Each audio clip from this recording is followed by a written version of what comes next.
Hi, I'm Matt from Dispatch. Today I'm going to show you how easy it is to add an interactive image carousel to your email using Dispatch. We're looking at a dynamic newsletter from a social app called Evergreen. We'll use these templates in our other examples as well. From the visual editor, I'm first going to go to create a new draft. I'll title it Adding Carousel.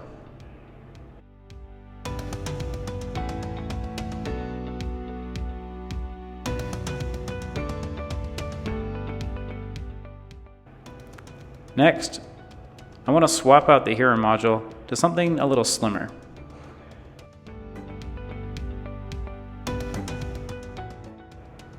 I'll update the title text so it uses a dynamic variable. And a quick reminder that Dispatch will ensure this variable works with your email platform as well. Next, I'll drag in the carousel block, which I've already set up with a few images. I can preview the interactive components here. And if I wanted, I could add or remove images on the left as well, or reorder them.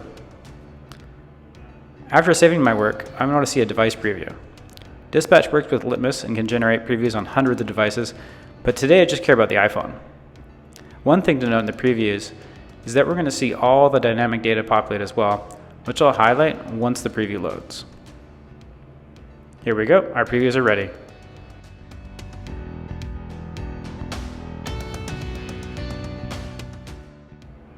I'm pretty happy with how this looks, so I'm going to send it to my boss for approval.